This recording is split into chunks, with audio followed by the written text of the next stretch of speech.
आता आपल्या आवडत्या मालिकेचे संपूर्ण भाग मालिका प्रसारित झाल्यानंतर लगेचच पाहू शकता फक्त सन नेक्स्ट वर. भारतातील प्रेक्षकांसाठी मोफत सेवा. बरं वाटतंय का?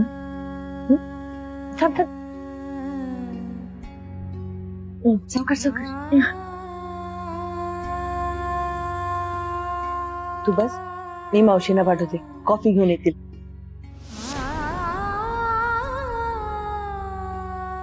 मॅडम, तुम्ही थांबाल का माझ्याजवळ?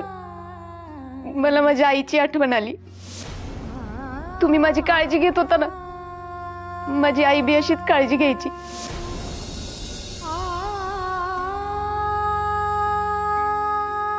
अगं मग आधी हाक मारायची ना मला, नाहीतर आणखीन कोणाला तरी हाक मारून बोलवून घ्यायचं. असं तळमळत पडून राहता का कोणी? अहो मॅडम, मी लई हाका मारल्या. मावशीला बी हाक मारली, दादांना हाक मारली. इथं कोणी बी नव्हतं.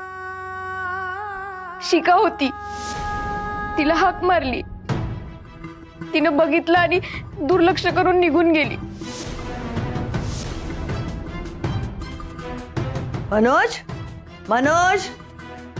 हा मॅडम, काय झालं? शिखाला बोलो. हो. अहो मॅडम, राहू द्या की, तिला नसल मदत करायची. तुम्ही ओरडू नका बरं तिला. मॅडम, तुम्ही बोलवलत मला? तू स्वानंदीची मदत का नाही केलीस? मदत कसली? मला काहीच कल्पना नाही मॅडम. तिच्या पोटात दुखत होतं, ती तळमळत होती, तिने तुला हाक मारली आणि तू तू निघून गेलीस. शपथ मॅडम, मला खरंच काही माहित नाहीये. आणि मॅडम, मी कोणी तळमळत असताना अशी दुर्लक्ष करणार आहे का? आणि हे बघा, एवढी माणुसकी आहे माझ्यात. तू हाक मारली होतीस ना? हो मॅडम, मी हाक मारली होती तिला. हो का? स्वानंदी, अगं मला एकदाही हाक ऐकायला नाही आली. खरंच मॅडम? अगं शिका, अगं किती खोटं बोलणार आहेस अजून. किमान जनाची नाही तर मनाची तरी लाज बाळग. अगं मी तुला हाक मारली, तू फोनवर बोलत होती.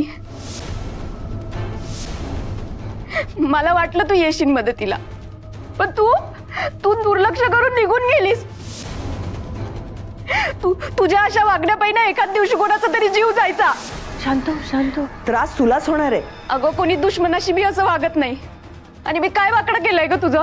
सांग ना, काय वाकडं केलंय? आणि देव न करो, तुझ्यावर जर उद्या ही वेळ आली ना, तर तुझ्या बी मदतीला कोणी धावून येणार नाही.